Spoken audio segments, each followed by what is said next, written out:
मचला लइकन में खलबली। अरे बाबू हाय गली में गरदा उड़ा पता चली मचला लइकन में खलबली। मारले नि सेंट जब हम कम कौआ ए गोरी तोरी पुरान के हका ब्यास। अरे ना होई खेसरिया के हाल। ए गोरी तोरी चुनरी बझली कौआ का जान मारे लहनाई लखना ए हटा हम का करी।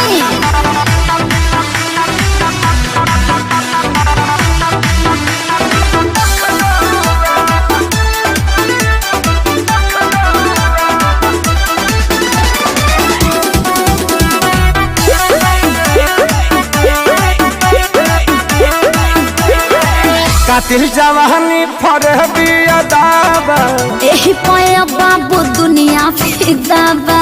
हुआ जवाहर हिले शहर बाजार हिले ओए होए। तोहरे अदा पमोने यो पे बिहार हिले।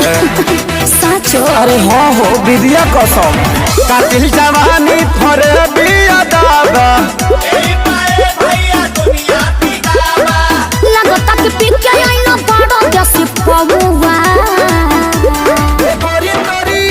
अरे मुंह महक रहा है हटिए। अरे रजनीगंधा तुलसी खाया है न रे। ए गोरी तोरी चुनरी बझली कौआ तो जान मारे लहनाई लखना चल हटा।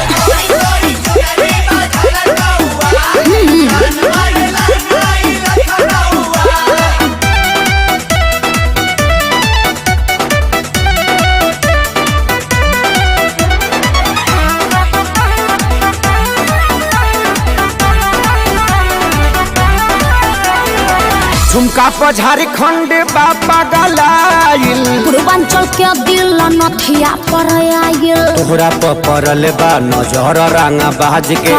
हरदी लगाहिले चिरई उड़न बाज के अरे सब बुझाता पटना ले जाता का गनवा झुमका पर झारखंड बापा गलाइल अखिलेश के सारी ढेरों बोली जनी रहुआ। ए गोरी तोरी अरे बुलाए का सोनू जी को। श्यामो आकाश के बुलाला चुप रहा। ए गोरी तोरी चुनरी बझल कौआ का जान मारे लहनाई लखना ओ न मनबा। अरे मुआ का presented by Adi Shakti Films.